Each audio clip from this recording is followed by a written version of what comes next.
Olá pessoal, tudo bem? Quem está falando é Michele Lemos, pedagoga terapeuta, estudante de Direito. Gostaria de conversar com vocês sobre plasticidade cerebral. Hoje nós iremos também tocar no assunto no que tange a reorganização neurológica.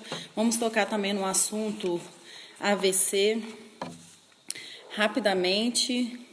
Oi Marise, tudo bem? Obrigada pela sua presença, obrigada a todos pelo Facebook ser atrelado a essa conta, que não acusa o número de visualização. Para quem está chegando agora, vamos falar aqui, gente, rapidamente sobre plasticidade cerebral, reorganização neurológica e AVC. Tudo bem, Gilberto? Tudo bem, Sandra? A todos aqueles que estão aqui. Gente, eu gostaria muito de ver os comentários, sabe, no discorrer da live, só que eu não estou conseguindo, eu estou achando que minha live está mal configurada. Oi, Marcos, tudo bem? Bom, vou começar, né, sem mais delongas, porque hoje é dia de festa e o pessoal não está muito afim de levar muito tempo, né? E eu estou aqui no terraço e eu fiz propositalmente também para poder dizer que isso também é plasticidade cerebral, ou seja, plasticidade cerebral é você ajustar, tá, as suas funções à necessidade do momento, tá certo? É a capacidade do cérebro de se adaptar às mudanças da vida. Ou seja, um exemplo disso era o MacGyver. Você lembra do MacGyver, daquele personagem? Que às vezes ele precisava de montar uma coisa na outra, né? Ele usava o chiclete, por exemplo, como o que nós chamamos hoje de Durapox, né? Ou seja, ele tinha aquela capacidade fácil, né, de reinventar, de criar, de se ajustar à mudança, tá? Eu fiz aqui um roteiro, na verdade, para a gente poder se situar também, a gente não se perder, porque tem algumas nuancezinhas que eu quero estar passando com vocês, para não passar nada desapercebido, tá? Coloquei também que plasticidade cerebral também é se religar após danos, tá certo? Esses danos podem ser através de AVC, através de transtornos, através de acidentes. Então, essa religação após o dano, que a plasticidade cerebral tem de se ajustar, é o seguinte: às vezes a pessoa sofre um acidente ou algum transtorno, alguma coisa do tipo, e o cérebro tem ali a plasticidade de se moldar à necessidade do momento, tá? Ou seja, através de uma reorganização neurológica, eu vou estar explicando para vocês basicamente o que é isso, tá? A reorganização neurológica, ela recapitula os movimentos neuroevolutivos do sistema de locomoção e verticalização. Ou seja, lá na clínica eu trabalhava com reorganização neurológica com pessoas advindas de AVC, acidentes, de transtornos. O que seria isso? É usar as funções dos cérebros que ainda estão existentes. Porque, o exemplo, uma pessoa que sofreu um acidente, tá, tem ali as suas áreas lesionadas, né? Mas sobraram também áreas saudáveis do cérebro. Então, a gente trabalha em cima das áreas saudáveis do cérebro que restaram, tá? Para poder trabalhar ali o movimento de locomoção, o movimento de fala, o movimento de verticalização. Quando a gente fala de locomoção, a gente sabe que é o andar, o pular, o rolar. E quando a gente fala de verticalização, é no que tange a postura, tá? O próprio fato, uma coisa boba, por exemplo, é quando a gente estuda e a gente tem que ter a postura vertical mesmo de estudar. A gente não pode estudar com a perna cruzada, deitado, de qualquer jeito. Por quê? Porque a gente tem a medula, né? Responsável ali pelos comandos associativos do cérebro. Ou seja, ali passa terminações nervosas, né? Então, a gente precisa ter uma verticalização, a gente precisa ter uma certa postura. E a reorganização neurológica, ela ajuda nisso, né? Ela faz uma reorganização dos movimentos. Ou seja, durante um AVC, durante um outro tipo de acidente, durante um transtorno, durante uma perda, a pessoa perde ali um pouco dos seus movimentos neuroevolutivos, né? O certo de falar, andar, rolar. Então, a gente faz toda a reorganização na pessoa. E por que, Michele, você está falando sobre plasticidade cerebral? Porque hoje eu vi um vídeo muito interessante, na qual eu também compartilhei com vocês no Facebook, que é de um chinês, gente, que ele não usava um só prego para montar uma ponte. Ou seja, a ponte era imensa, era robusta e tinha ali a sua firmeza. Eu achei muito interessante, por quê? Porque eu falei assim, bom, a mente humana é uma máquina assim que só Deus explica, né? Ela é tão complexa e tão eficaz que eu pensei, bom, vou falar sobre plasticidade cerebral, né? Ou seja, lógico que aquele chinês, no momento ali que ele fez aquela ponte, ele tinha os recursos de usar o prego, né? Usar os outros artifícios para poder pregar uma madeira na outra, mas ele se fez desse artifício de não usar. Ou seja, ele se reorganizou, moldou o seu cérebro, né, criou uma nova estratégia para poder solucionar esse problema através de encaixes. Ou seja, ele pensou sobre, né, ele reestruturou, ele modificou. Ou seja, essa capacidade mesmo de se adaptar mediante a mudança. Vamos dizer que ele está num ambiente que não tenha pregos. Né? Então, quer dizer, seria uma pessoa altamente inteligente, capaz de reassumir uma capacidade mediante as mudanças trazidas pelas circunstâncias. Tá certo? Mas não foi o caso dele, ele não quis usar os pregos, mas eu trouxe aqui a plasticidade cerebral para poder explicar para vocês o quanto que o nosso cérebro ele é moldável, ele é capaz de solucionar, né, situações e se adaptar a mudanças, né? E eu coloquei aqui também que essa plasticidade cerebral também nos permite também, como eu tinha falado, né, aprender coisas novas e fazer conexões novas. Ou seja, a cada coisa nova que nós fazemos o quê? Conexões novas, né? Nós mudamos o nosso pensamento, nós mudamos o nosso conhecimento. Tá? E o engraçado também do nosso cérebro, que ele é tão fácil de ser moldado, que as conexões que nós não usamos mais, elas são o quê? Eliminadas. Em qual sentido? Eu tenho que olhar aqui de vez em quando, porque tem uma pauta para poder seguir, para a gente poder não sair daqui, tá bom? Ou seja, como o cérebro é moldável e muito fácil, maleável, de se mudar, então a gente vai aprendendo novas funções, né? Mas aquelas funções que eu estou dizendo que nós não usamos e são eliminadas, em qual sentido? Aquilo que nós acabamos não usando muito, né? O cérebro elimina, ele é muito inteligente. Então, à medida que nós moldamos, nós criamos novas conexões, novos conhecimentos, mas também, ao mesmo tempo, aquilo que nós não usamos muito, acaba caindo no esquecimento. Um exemplo, uma pessoa que sofreu um acidente, ela não pode andar no momento.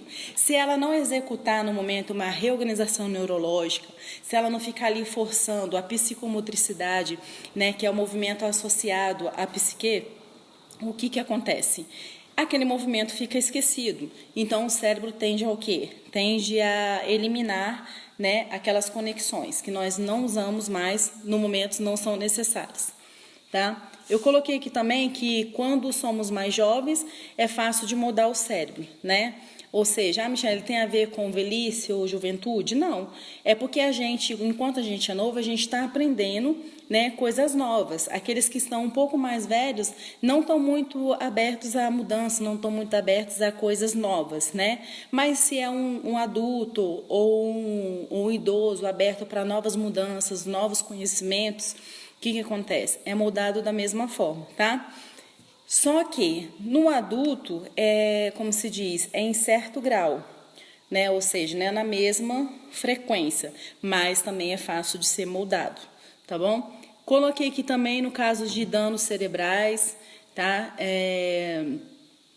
No caso de acidentes vasculares cerebrais, né, do AVC, que o que acontece com a reorganização neurológica? As áreas cerebrais mais saudáveis, aquilo que eu já tinha falado, né, podem assumir as partes lesionadas, ou seja, né, vai assumir aquela função, vai substituir, na verdade.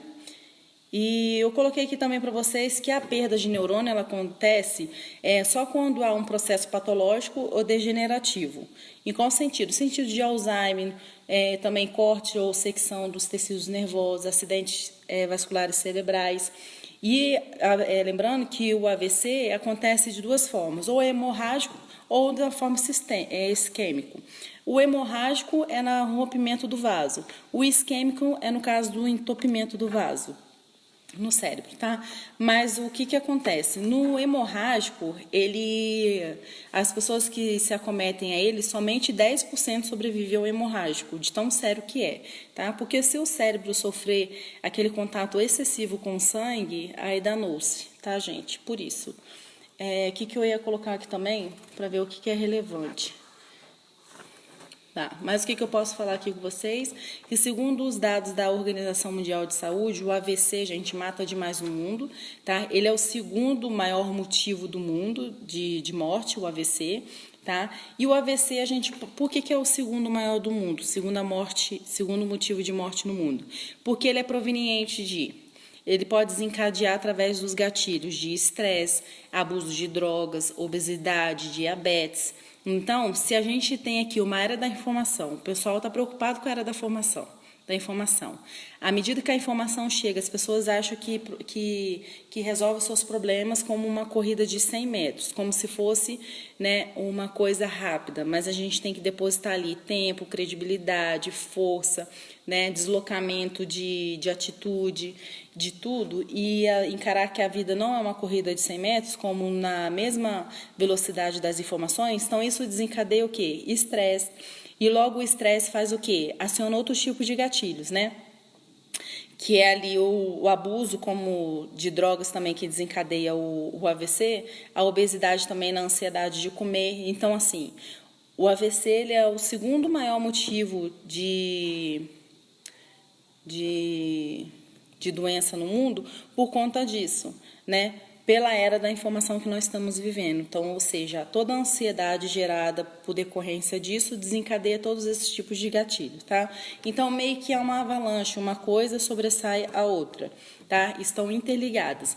E coloquei aqui também que o Brasil, tá? O primeiro fator a deixar as pessoas fora do trabalho tem sido o AVC também, tá?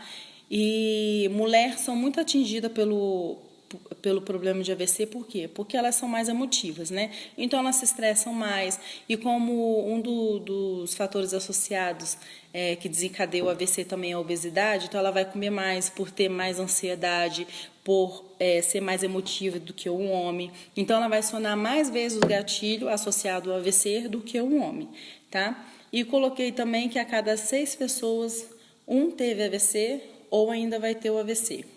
E por que eu estou falando do AVC? Porque já que a gente falou de plasticidade cerebral, que é a capacidade de se organizar, né, mediante a mudança, a transtornos, a acidentes ocorridos na vida da pessoa, para ela poder se organizar, né, através de atividades.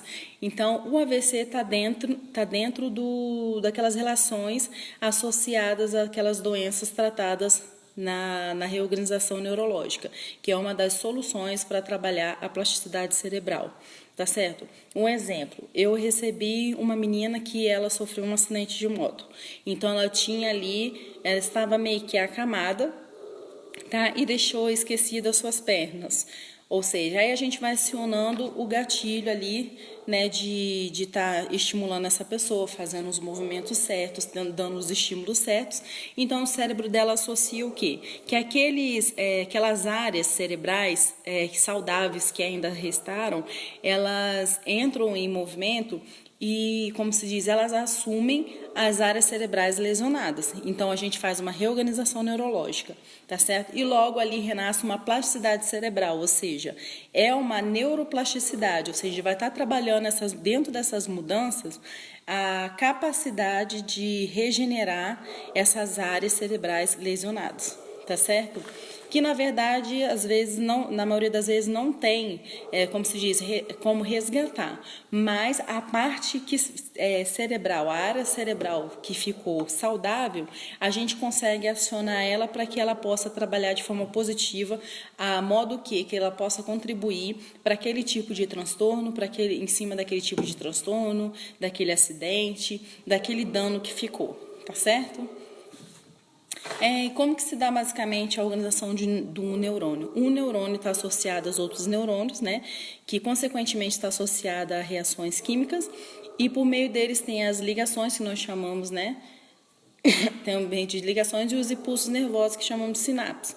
Ou seja, então, dentro do neurônio tem ali, por volta do neurônio e dentro do neurônio, a química, ou o meio de ligação, os impulsos nervosos. Então, a neuroplasticidade, ela vai trabalhar com tudo isso, ou seja, ela vai adaptar, ela vai criar novos caminhos, ela vai supletar as redes danificadas. Ou seja, eu vou dar um exemplo para vocês de reorganização neurológica. A reorganização neurológica ela está muito também associada à fala, à linguagem, à locomoção, à verticalização, que é a medula que passa as terminações nervosas para o sistema nervoso, que eu tinha falado com vocês, e ela faz toda essa interligação, né? Tem um dos movimentos lá da organização neurológica que a gente faz na clínica, que é uma coisa boba, assim, entre aspas, né? Que é o marchar, indo contando e batendo na perna.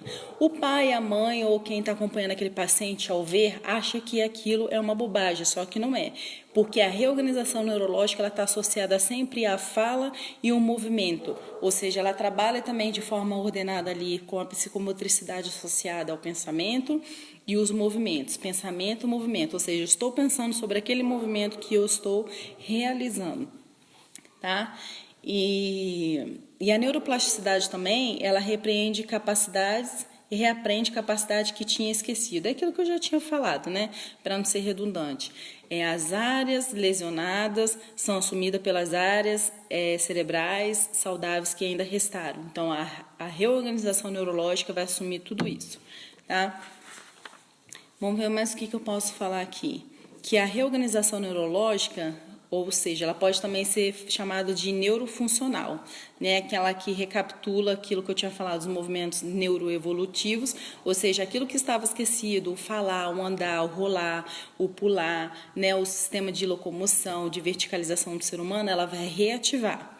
Tá? Sempre trabalhando, para ser bem redundante, sempre trabalhando aquelas partes que ainda restavam saudáveis, tá? As partes lesionadas nem sempre elas são restabelecidas, mas a gente sempre vai trabalhar ali com aquelas áreas que restaram de forma saudável para que ela possa, como se diz, para que ela possa compensar aquela área que foi lesionada, tá? Essa técnica de reorganização neurológica ela é muito usada em UTIs, hospitais, em clínicas e também em casas, em domicílio, tá? E essa técnica também de reorganização neurológica, por diversas vezes, ela é realizada por um terapeuta, pelo um pedagogo, pelo neurologista também em consultório, tá? E ela pode ser também trabalhada em algumas vezes também pela fono, tá? Porque a fonoaudiólogo também trabalha ali com a linguagem, o movimento, então movimentos associados à reorganização neurológica, ou seja, a fatores, né, neuroevolutivos que compõem ali os movimentos que nós queremos resgatar, tá certo? Nesses pacientes que perderam ali as suas funções, né, as suas áreas cerebrais que na verdade foram lesionadas, tá certo? E essa reorganização neurológica, ela é chamada também de método Padovan, tá? Que ela veio da Beatriz Padovan, só para vocês saberem. Tá? Mas o que eu coloquei aqui só para não fugir. Que quando a gente trabalha aqui a reorganização neurológica, o objetivo é cumprir com o seu potencial genético, ou seja, qual é a nossa genética, né? De andar, pular, rolar, correr. Então, quando a gente faz uma reorganização neurológica, a gente trabalha ali com aquelas áreas cerebrais que ainda ficaram saudáveis, né? Em detrimento daquelas que ficaram lesionadas, né? A gente cumpre o nosso potencial genético, ou seja, a gente resgata ali o nosso andar, o nosso pular, o nosso rastejar, o nosso rolar, tá certo? E eu coloquei aqui também que é muito importante também eu estar falando com vocês que durante a reorganização neurológica a gente faz muito ali a proposta do paciente dele rolar, dele rastejar. Por quê? Porque são movimentos primitivos ao homem, né? O próprio trepar em árvore, rastejar, o rolar são práticas mesmo advindas dos homens desde o período paleolítico, né? Então isso tudo tem que ser respeitado e a gente tem que ir trabalhando para que haja um processo, para que haja uma ordem desencadeada, ou seja, a gente tem que também respeitar que assim como se a gente estivesse reestruturando um renascimento, na verdade. Ou seja, um homem desde o período paleolítico ele faz o quê? Desde os primórdios, na verdade. Ele rola, ele rasteja, ele pula, ele trepa em árvores. Ou seja, então a gente vai propor movimentos que tragam a memória associativas desse paciente, para que ele utilize essas áreas cerebrais saudáveis que ainda restaram sobre as áreas lesionadas, tá certo? Que na maioria das vezes, aquilo que eu falei para vocês, não são resgatadas, tá? Mas a gente usa as áreas saudáveis que restaram dentro desses movimentos associativos, neuroevolutivos, tá bom? E coloquei aqui também que... Não, isso aqui, né, já falei. E como o cérebro é capaz de ser moldado e se adaptar, e de usar áreas saudáveis para assumir áreas lesadas, então isso envolve a plasticidade, que é o que deu razão a essa live. Então, o próprio fato de você estar numa situação e não se adequar àquela situação, está faltando em você, não o fato de faltar a plasticidade cerebral, mas já está ali existente, porque o nosso cérebro é capaz de ser moldado às circunstâncias de mudanças. Mas no sentido de que você não está muito perceptivo, no sentido de que, se você sempre se taxar, sempre se fechar a modelos padronizados, modelos padronizados já é redundante, né? Porque modelos são padronizados. Mas se você se fechar a modelos, a padrões, né? Você tende a não, como se diz, a não evoluir muito a sua plasticidade. Ou seja, eu, por exemplo, eu estou aqui num terraço, tá? Eu estou num terraço cheio de roupas estendidas, estou meio em festas, como vocês, estou no terraço de uma pessoa, então assim... não é um ambiente adequado eu fazer uma live, mas eu estou me adequando a essa situação, ou seja, mudanças ocorrem. Então, quanto mais vocês se adequarem a mudanças, quanto mais vocês romperem com o que é padrão, com o que é estigmatizado, tá? Vocês tendem a trabalhar mais a plasticidade cerebral, que é aquilo que eu tinha falado do MacGyver, né? O MacGyver pra gente é um super exemplo, né?